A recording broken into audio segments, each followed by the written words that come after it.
Hi, it's Cynthia, and I am here today with Elizabeth Geoghegan, the author of the Marco Chronicles and other wonderful works. And she's visiting with us from all the way over in Italy. Hi, Elizabeth. Hi, Cynthia. Thanks for the call. Ciao tutti. And it's evening there, correct? Yes, it is. It's about 8 p.m. and not quite the dinner hour for the Romans, but we're getting there. It's cocktail hour, I guess. There you go. Aperitivo. And so you weren't actually born in Italy, were you? Oh no, I was born in New York and never ever dreamed I would live here, but it's turned out that I'm still here. And you went there. Tell me a little bit about that. So you went to Rome. It was a vacation. It was sort of a clear your mind getaway kind of a thing.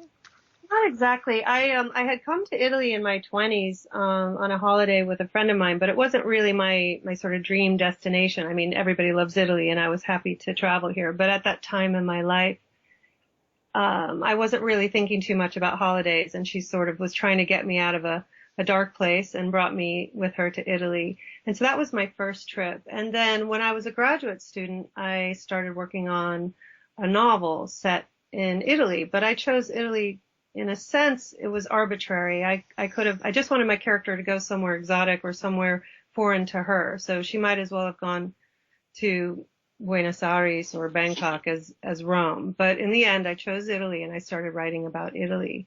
Then in 1999, I thought, well, I'll just go there for a couple of months and work on my book and check it out. And then I'll be back in Chicago or move back to the States. I didn't think I would stay. It's funny that that's sort of the writer fantasy, I think, of, packing your bags and sitting in some exotic little cottage somewhere, and that as soon as you do that, the muse is going to strike and you're going to be brilliant.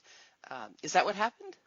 No, that is exactly what did not happen. I found it impossible to write in Rome. It's a really noisy city. It's a really distracting city. It's beautiful. It's fun. It's many things, but it's not easy to get things done here. And so suddenly I looked up and 3 months had passed and I thought, well, do I go back to my job or do I call them and say I'm not returning because I had a 3 month leave? And I decided to stay a while longer, but I really found it hard to write when I first got to Rome because the more I learned about Italy, the more I had to change things in the manuscript I was already working on. And I kept kind of rewriting and I got caught in this sort of weird trap. And eventually I just put the book away, but I ended up staying in Rome anyway. That was in 1999, so it's been 16 years.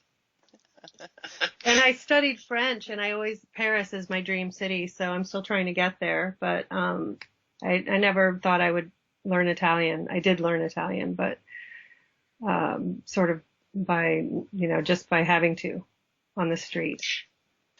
So speaking of Italian, I'm going to have to ask you to speak Italian. Tell me something about your city in Italian. Allora, Roma è una bellissima città, però è molto difficile qua per tutte le cose.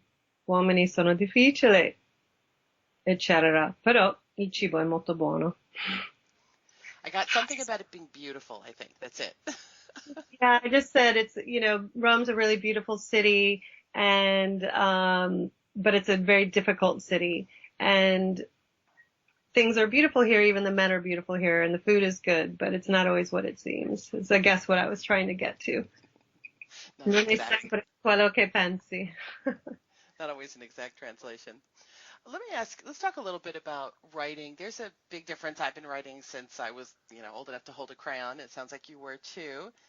But there's a big difference between writing for yourself or maybe, that a few people might read and putting your work out there for strangers and the public to consume.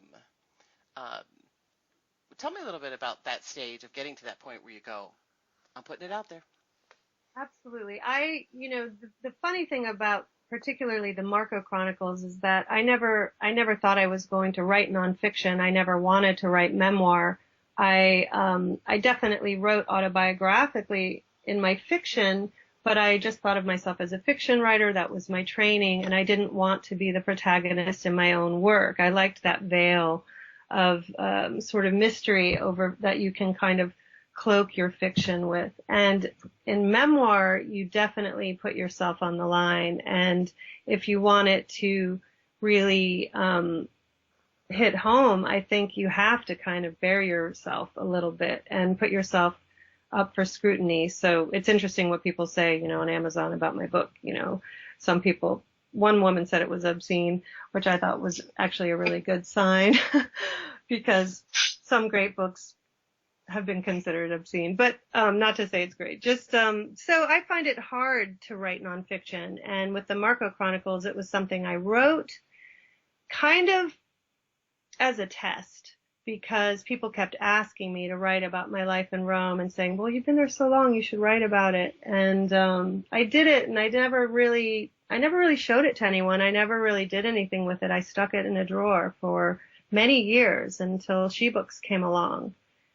And when my editor at Shebooks, Paula Darrow, asked me for something, she kept saying, but don't you have anything funny that sounds like you over lunch? Because she thought my fiction was kind of dark. So I sent her the Marco Chronicles and ... But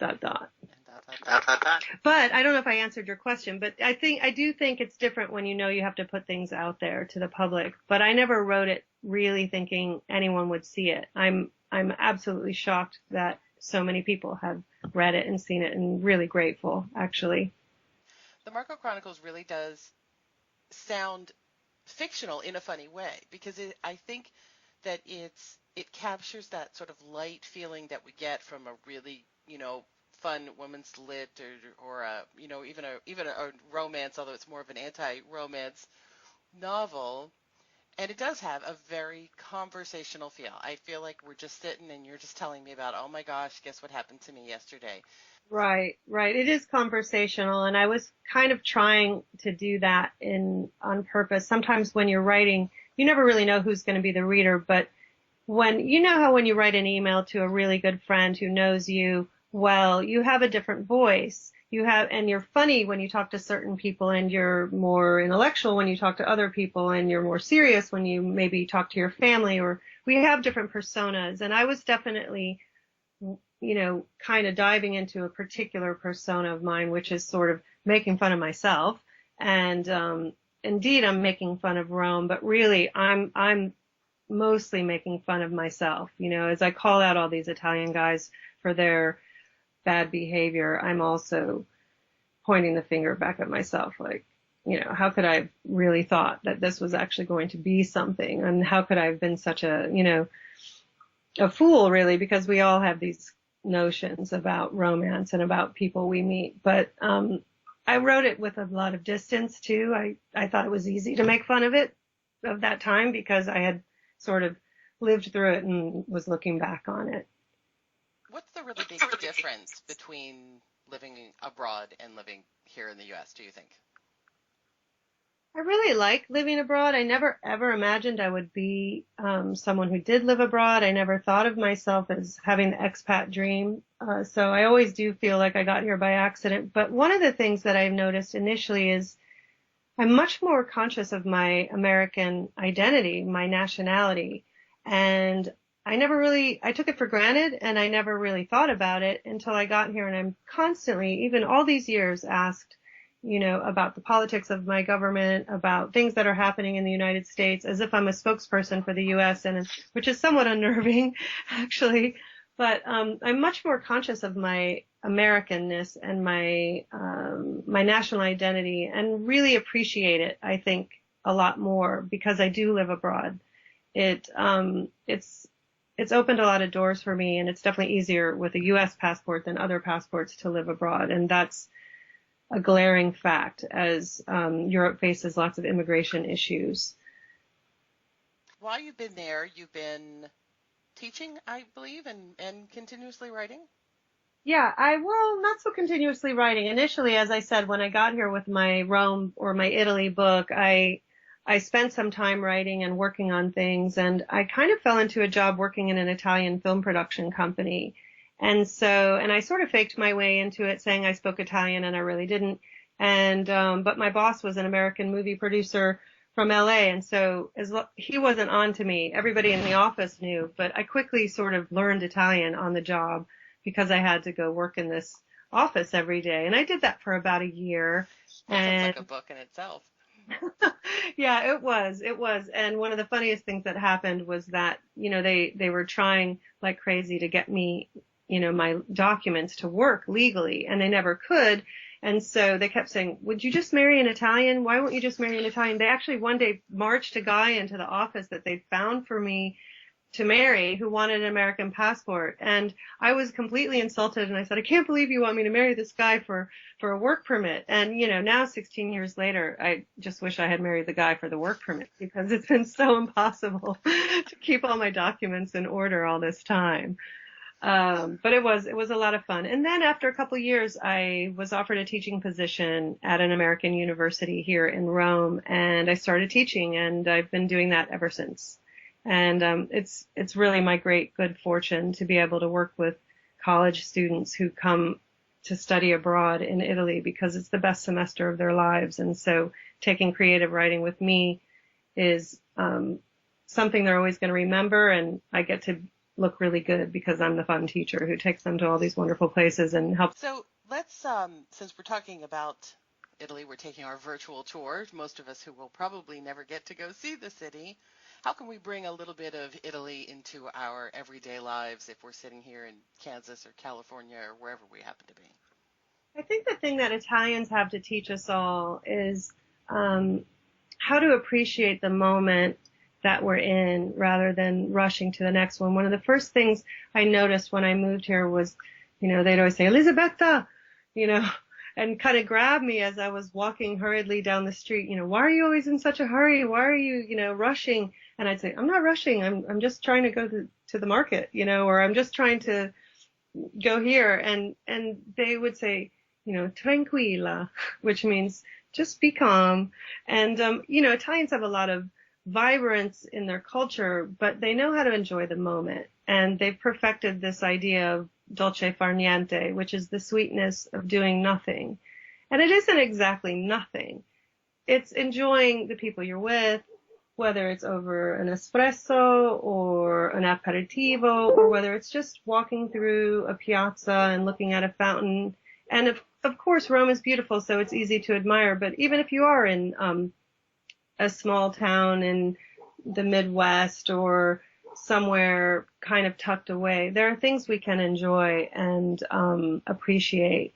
And one of the things I really admire about Italians is that they never tire of the things that they have in their city. They really embrace their public space, and they get out and they look at it and they enjoy it. And every time they walk into the same square that they've walked through their whole lives, they say, che bellezza, how beautiful, because they appreciate it. That's something I think we as a culture, Americans, we rush past instead of sitting down and taking a look. So we're going to wrap things up with Elizabeth. So we've got Marco Chronicles, which is available through Shebooks. It's available on Amazon and Barnes & Noble and pretty much any place you want to get it where you can download it. Perfect beach reading material that you can carry around in your Kindle, your phone. It's a short work, so you can read a little bit at lunch and basically take a virtual trip to Italy with Elizabeth, right?